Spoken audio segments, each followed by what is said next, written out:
Ask nearly anyone to describe Mr. T, and you're gonna get the same description. The mohawk, the gold jewelry, the tank top, the muscles. It's so cool and unique that it must have been planned. And it was. But I didn't know the significance of any of it. What do the mohawk and the chains symbolize? What does the T really mean deep down? Yeah, what does this T stand for? For tough? For tender? For talented? I guess it depends on the day, or, well, the decade.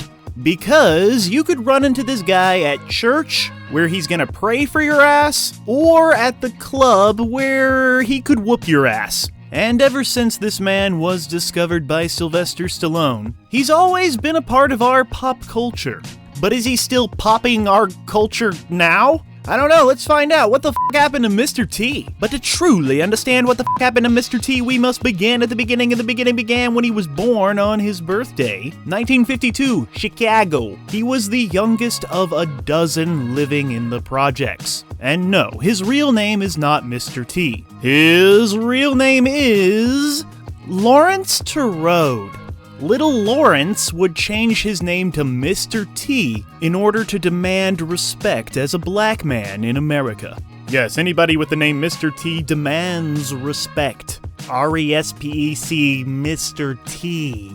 He was a natural athlete, that's right, and took to wrestling and football early on, even later trying out unsuccessfully for the NFL. With professional football a bust, he enlisted in the U.S. Army in 1975, where he made a name for himself as a badass. Mr. T used his background to land a job as a club bouncer, bouncing troublemakers all over the place. And this is where he first donned his trademark gold chains, almost daring fools to snag them.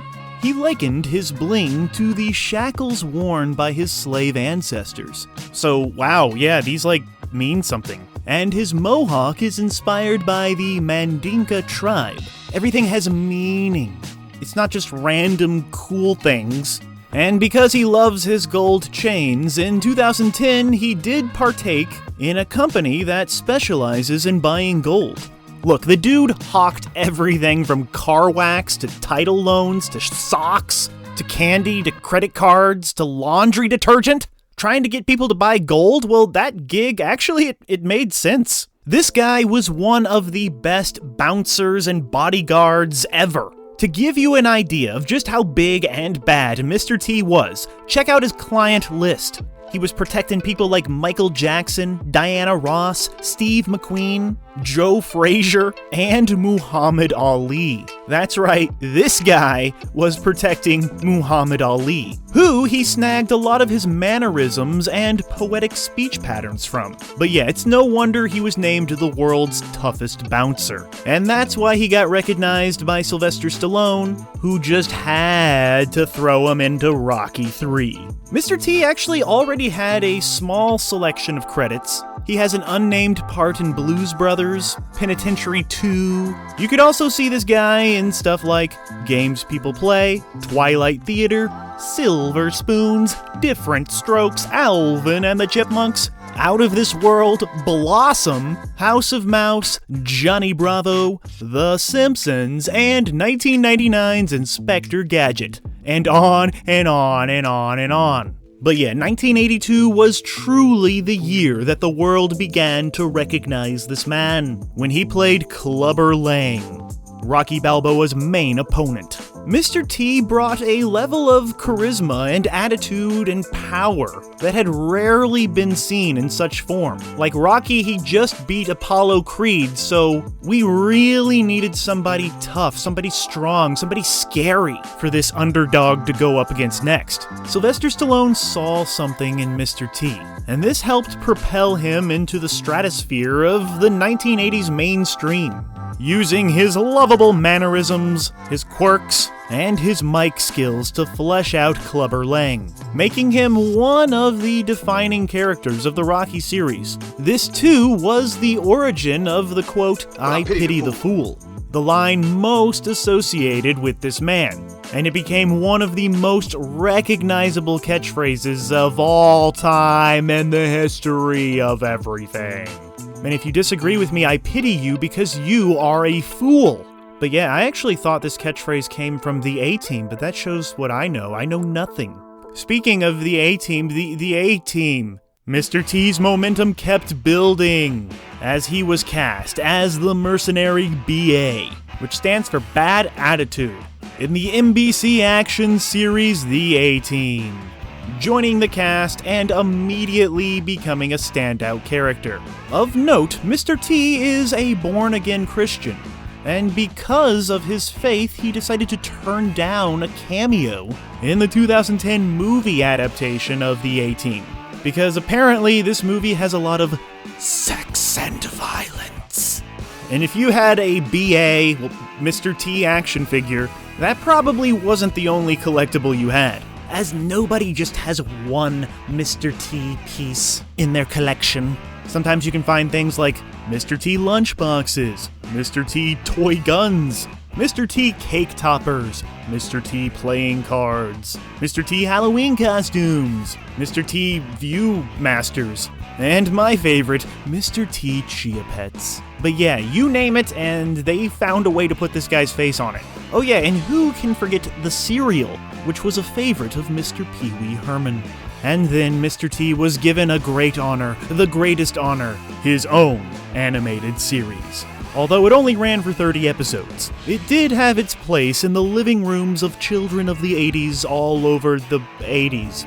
The animated Mr. T would play a gym teacher who spent his time solving mysteries with students. It's weird, sure, but it also worked in moral lessons for the kiddos at home, raising an entire generation. Because yeah, by now, Mr. T was nothing short of a role model, and in 1984 he would release an album, Mr. T's Commandments, which had song titles like Don't Talk to Strangers and No Dope, No Drugs, along with other top charting hits.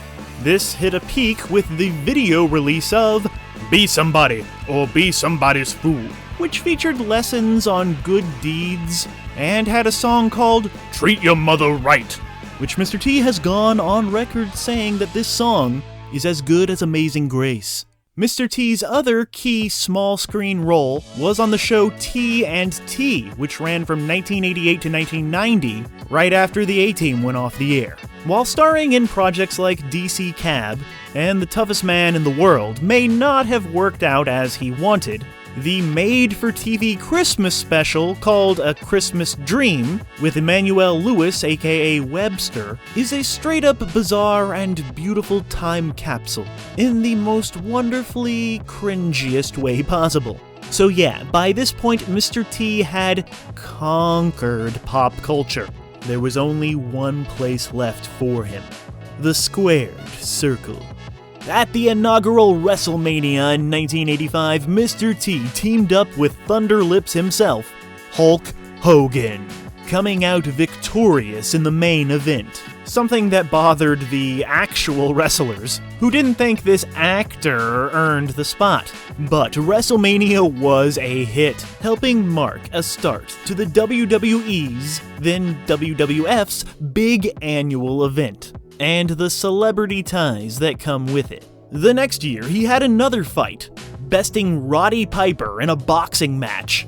Believe it or not, Mr. T is often credited with popularizing pro wrestling for the mainstream, and as such, he would make sporadic appearances in the WWF/WWE and WCW, later being inducted into the WWE Hall of Fame. Before we continue with our video, here's a reminder to click the Store tab on any of our Joblo channels and browse our collection of the latest and freshest designs in our merch store. Go get you some.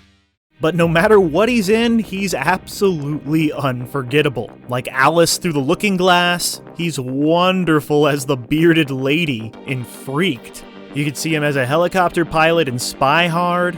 He's the wise janitor in Not Another Teen Movie. And if you listened carefully, you could always hear his voice pop up in the occasional cartoon, like Eek the Cat, or Sabrina the Animated Series. He plays a cop in Cloudy with a Chance of Meatballs. And of course, he would get frequent in-person spots on the Of the Era shows, like in the sitcom Martin, or Suddenly Susan, and Malcolm and Eddie. He would also land a role in the 2001 apocalyptic film Judgment.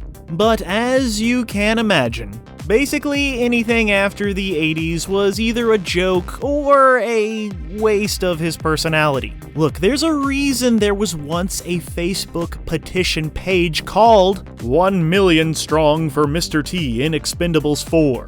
This petition sadly did not convince Hollywood, and we doubt that Mr. T would have signed on to this violent franchise anyway because, he turned down the A-Team movie. Even though it seems like he's dropped the gold and rarely makes public appearances, Mr. T continues to have a strong following, despite being locked into, one specific decade. The 80s, which, even though they keep trying, is a point in time that is impossible to capture again.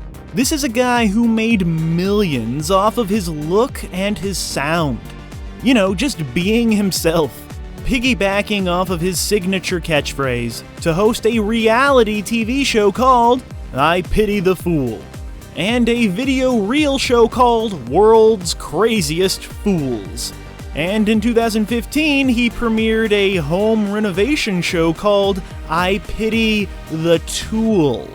And you know what I was thinking? I was thinking this guy would be perfect for something like Dancing with the Stars, and then I realized, he was actually on it.